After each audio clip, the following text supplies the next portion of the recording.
O Senhor esteja convosco. Ele está no meio de nós. Proclamação do Evangelho de Jesus Cristo, segundo Mateus. Glória a vós, Senhor. Naquele tempo, quando Jesus chegou à outra margem do lago, na região dos Gadarenos, vieram ao seu encontro 2 homens, possuídos pelo demônio, saindo dos túmulos. Eram tão violentos que ninguém podia passar por aquele caminho. Eles gritavam: "O que tens a ver conosco, Filho de Deus? Tu vieste aqui para nos atormentar antes do tempo." Ora, a certa distância deles estava pastando uma grande manada de porcos. Os demônios suplicavam-lhe: "Se nos expulsas, manda-nos para a manada dos porcos." Jesus disse: "Ide." Os demônios saíram e foram para os porcos. E logo toda a manada atirou-se monte abaixo, para dentro do mar, afogando-se nas águas. Os homens que guardavam os porcos fugiram e, indo até a cidade, contaram tudo, inclusive o caso dos possuídos pelo demônio. Então, a cidade toda saiu ao encontro de Jesus. Quando viram, pediram para que se retirasse da região deles. Palavra da salvação. Glória a vós, Senhor. Que a palavra de Deus perdoe os nossos pecados. Amém.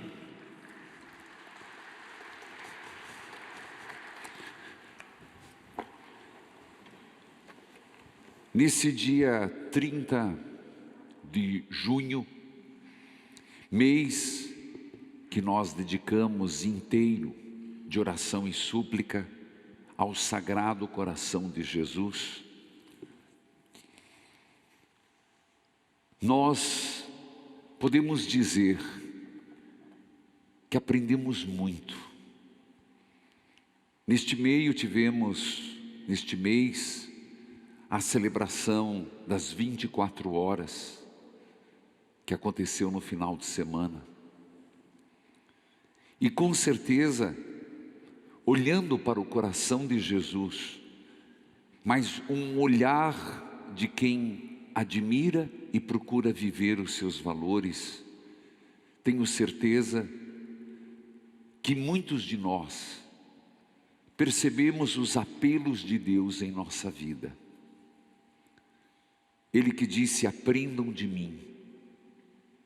Aprendam, ele cita 2 virtudes, mas lembremos que quando começamos a viver as virtudes, uma e outra, as demais florescem.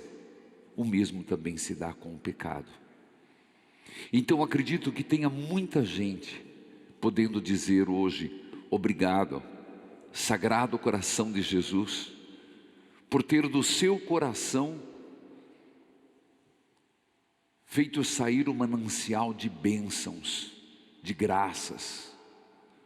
Há muitos que podem testemunhar graças recebidas neste mês tão forte, em plena pandemia. Hoje, no final desta missa, as intenções todas que estão ali, que significam muito, as apresentadas por quem esteve aqui no santuário presencialmente, muitos que mandaram ligando 0 operadora 41 3221 6060, elas serão queimadas, sempre nesse sentido de entregues a Deus. Amanhã, quinta-feira eucarística, nós faremos as missas votivas do preciosíssimo sangue de Cristo, pois é amanhã o dia. Não está prescrito na liturgia oficial, mas é uma tradição, é um costume Então amanhã, além da Eucaristia, abrimos o mês do preciosíssimo sangue de Cristo, purificados pelo preciosíssimo sangue que brota das santas chagas de Jesus, o que tem muito a ver com a nossa devoção, primeira devoção, a mais forte devoção da obra Evangelizar, as chagas de Jesus. Então todos são convidados amanhã, seja aqui nas missas, 7h30, meio-dia, depois à tarde, na adoração, quando também nós vamos, Senhor, reveste-nos das armas da fé e por intercessão de São Bento livrai-nos do mal, nós teremos o preciosíssimo sangue de Cristo e a bênção do sal, para ser o sal bento. Portanto, hoje se encerra, amanhã se inicia, mas sempre voltados para o Cristo cuja presença faz maravilhas. É impressionante a primeira leitura de hoje, que é uma sequência do livro do Gênesis, que agora nos coloca numa situação interessante. Ontem, para quem acompanhou a missa, era a destruição de Sodoma. Hoje, já coloca Abraão com 100 anos, quando nasce o filho da promessa, Isaque. Até no rádio hoje, com o Salmo 105, não sei quem acompanhou, quem perdeu, 5 horas da tarde, sobe no YouTube, à noite tem reprise. O Salmo 105 faz uma recordação da história da salvação. Abraão gerou Isaque, Isaque gerou Jacó, Jacó gerou José. Mas mais do que isso, é um salmo que faz como Deus, no meio de imperfeições humanas, e é impressionante isso, no meio de tantas imperfeições, lacunas, mesquinhez, podemos até usar essa palavra, mesquinhez humana, Deus é capaz de fazer a história da salvação, salvar um povo. O mesmo se repete aqui. Nós estamos diante de Abraão, filho da promessa, Isaque, e de repente havia um outro fato, um fato que não foi Deus que criou, foi Abraão e Sara, que deu, não vinha. Quais os dois pontos da aliança, da promessa? Eu farei de ti uma grande nação e te darei a terra prometida. Com custo, a terra prometida foi dada. Mas cadê o filho?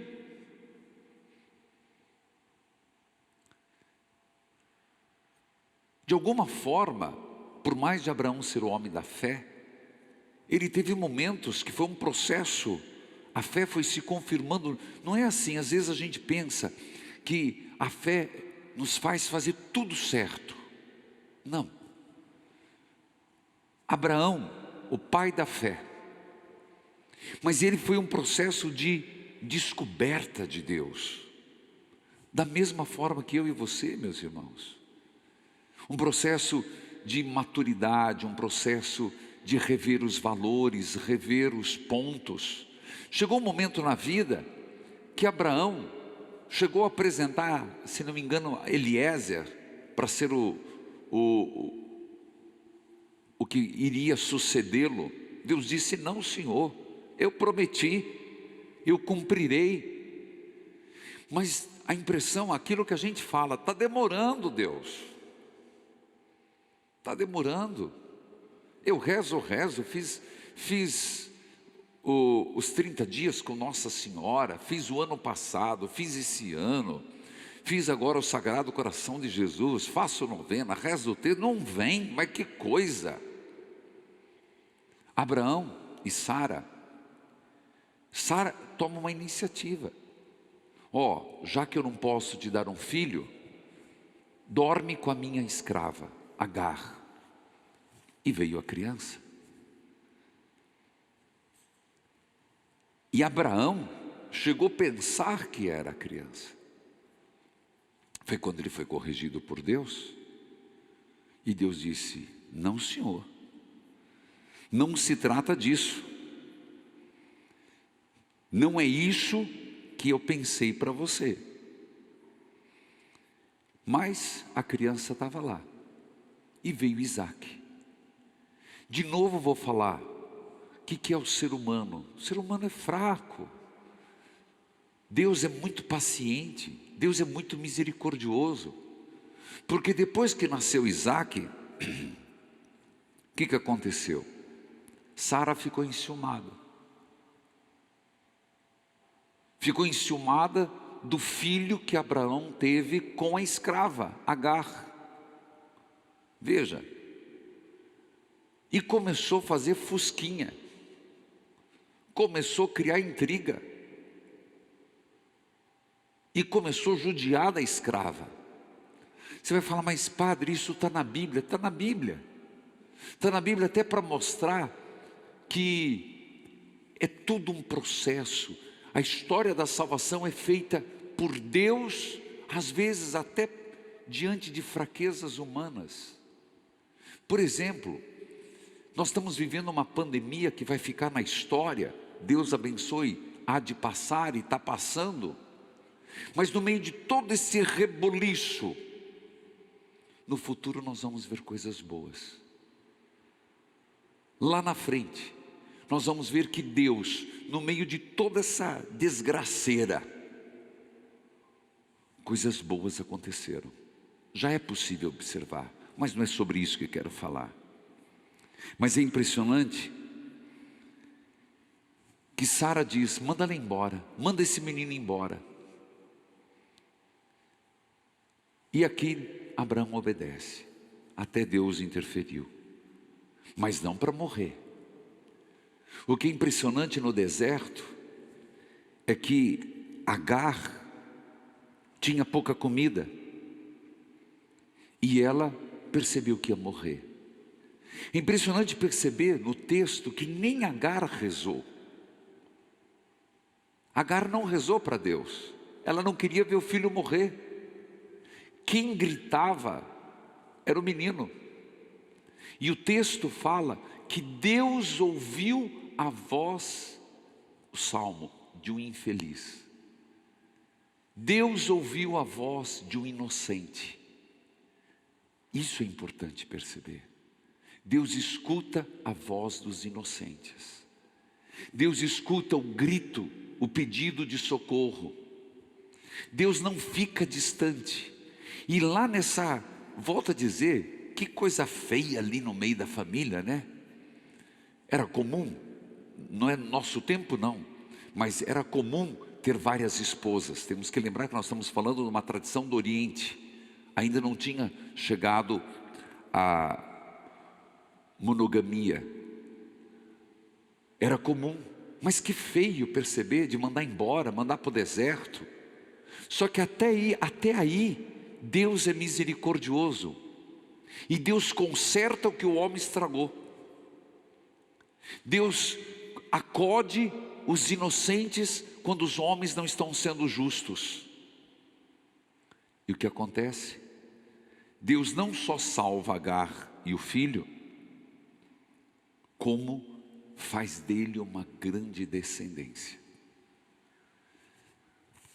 É impressionante você perceber que com isso nós estamos diante de uma situação onde Deus toma partido. Deus traz vida, não é o Deus da morte. Deus é um Deus que escuta o grito e o clamor dos inocentes. Essa é uma das mensagens. É claro, aqui poderia falar e a descendência, mas vamos ficar com isso, que eu quero falar do Evangelho. Então na primeira leitura é isso: Deus é um Deus da vida. E mesmo na mesquinhez, nas fofocaiadas, nas brigaiadas, nas coisas que o ser humano faz, que a gente se pergunta: meu Deus, parece uma novela mexicana, não parece? Isso aqui dá uma novela mexicana. Aqui dá uma série, um seriado. Deus intervém no direito e na justiça. No Evangelho, o texto de Mateus é mais sucinto que o de Marcos, que também fala. Tem algumas divergências, mas não vem ao caso. Marcos fala de um endemoniado, Mateus fala de 2. Mas o fato é que numa região havia um homem possuído pelo demônio. 2 homens possuídos pelo demônio. E veja o que faz o mal. O mal faz mandar uma escrava embora, morrer de fome. O mal destrói um relacionamento. O mal é capaz de matar. O mal é capaz de desfigurar. A tal ponto que o ser humano, pela força do inimigo, vai morar nos túmulos. O ser humano, quando se desvirtua de Deus, ele perde a semelhança de Deus. Ele perde a dignidade. Se torna violento. É essa a mensagem de Mateus. Diz ali, 2 homens possuídos do demônio saíram do túmulo. Gente, para um judeu não tem lugar pior do que o cemitério. Nosso Senhor nem foi numa cidade que era necrópole na vida, porque ele não ia, o judeu não ia. E o ser humano viver no túmulo quer dizer viver entre os ossos, ossos ressequidos, lugar de impureza. É como que dissesse viver no inferno. Essa região, Gádara ou Gadara, depende a pronúncia, há quem use mais Gádara, mas dos gadarenos, uma região de pagãos. Mateus está dizendo, onde não entrou Deus, o diabo toma posse. O demônio toma posse. E meus irmãos, vamos olhar para a realidade. Se não é isso mesmo, tire Deus do mundo. Tire Deus das relações. Tire Deus de nossa vida. Tire os valores cristãos. O ser humano, por si só, o ser humano foi mordido pela serpente. Então ele tem um pezinho na maldade. Eu acredito no ser humano, mas o ser humano, se ele não se frear, pensemos em nós, se a gente não se cuidar, nós perdemos a semelhança de Deus. Nós vamos para os nossos instintos, nós vamos por aquilo que compensa, vai-se para a violência, vai-se para a injustiça, vai-se para a corrupção. É um processo degradante. Então esses 2 homens eram possuídos pelo demônio saindo do túmulo, eram violentos. A violência não vem de Deus. Eram agressivos, a agressividade não vem de Deus.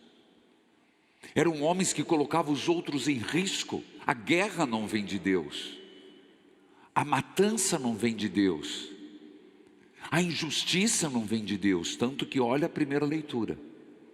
Diante de uma injustiça, Deus acode uma criança. Só que é impressionante que Jesus, outra margem, né?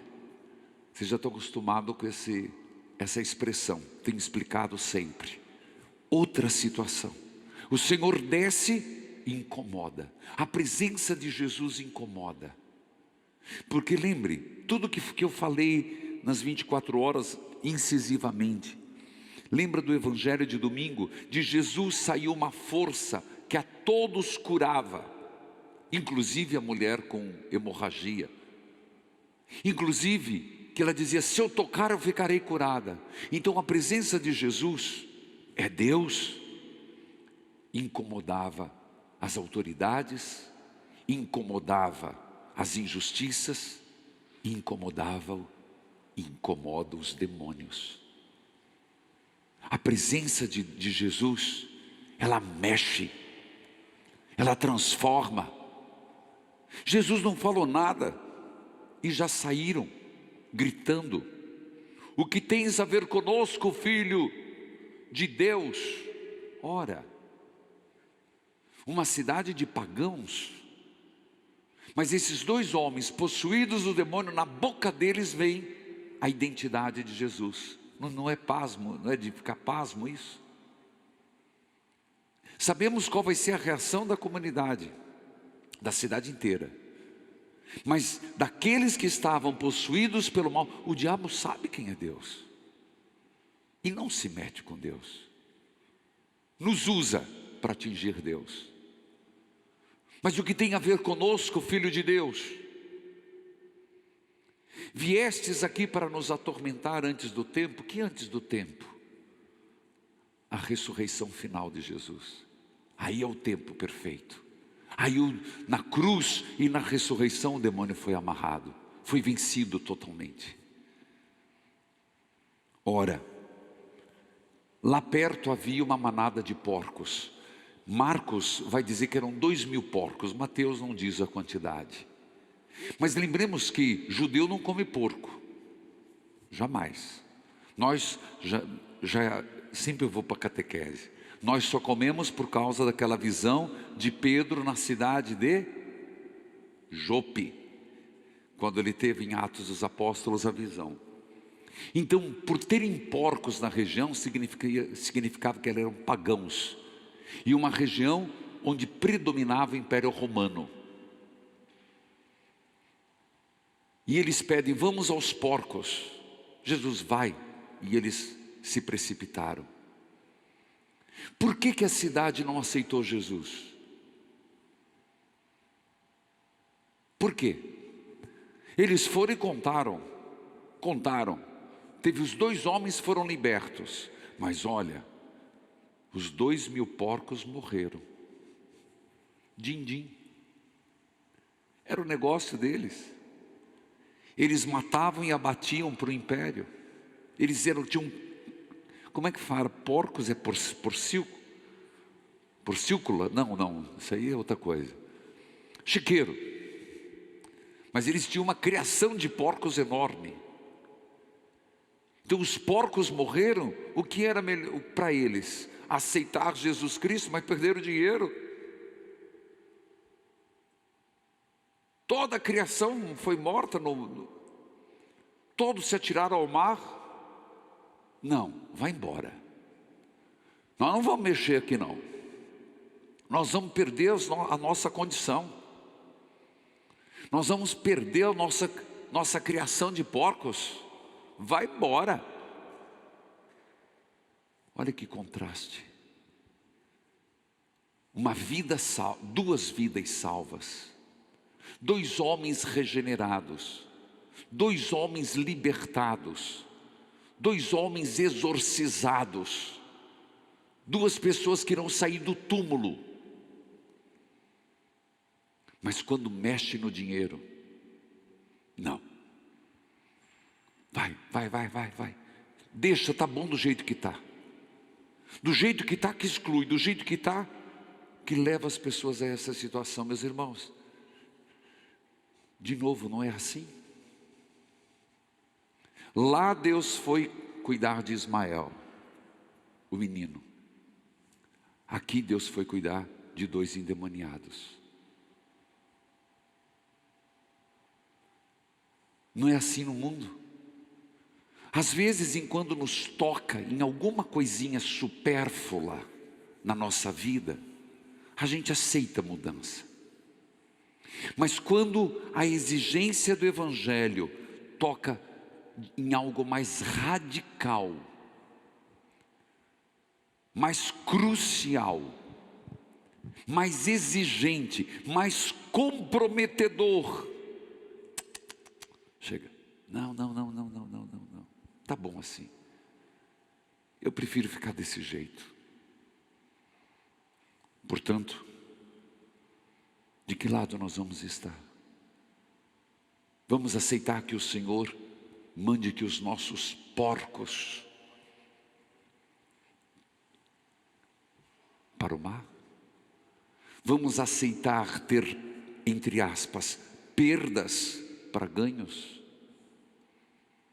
Vamos aceitar renúncia?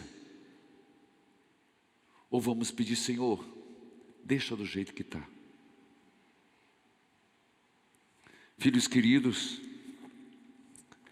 esta é uma das mensagens da liturgia de hoje, que por sinal é comprometedor, não é? Nos questiona. E nós nos reunimos aqui hoje, com a graça de Deus, 30º dia, pedindo que Nossa Senhora, começando um novo novenário, amparai os aflitos. Amparai os aflitos da primeira leitura, Agar e seu filho. Amparai os aflitos desses 2 homens e de todos nós que às vezes estamos desfigurados. Amparai os aflitos. Sua bênção, Padre. Me chamo Vandeli.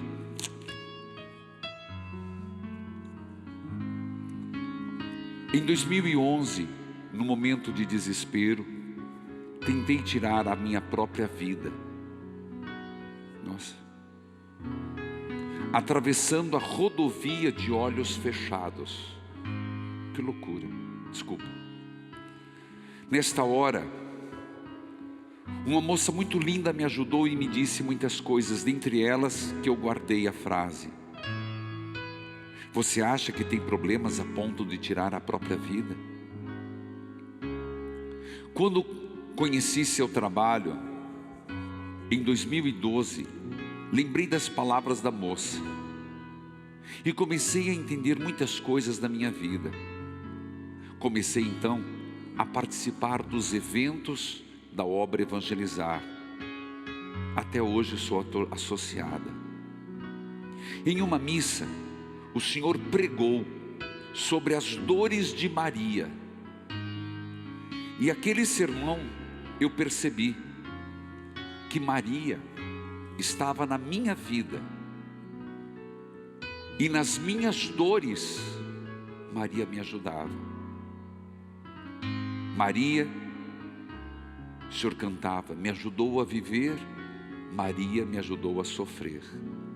Foi então que eu resolvi bordar o manto para a mãe de Guadalupe, em agradecimento por sempre ter estado comigo e levar meus pedidos ao Jesus. Com a ajuda de minha amiga chamada Maria, que costurou o manto, hoje, em agradecimento, eu entrego esse manto. Espero que o usem, porque para mim é tão certo dizer: pede à mãe que o filho atende. O manto que vamos colocar hoje em Nossa Senhora é dessa filha de Deus, Vandeli, que em Nossa Senhora conseguiu superar seus medos. Tem o manto ali?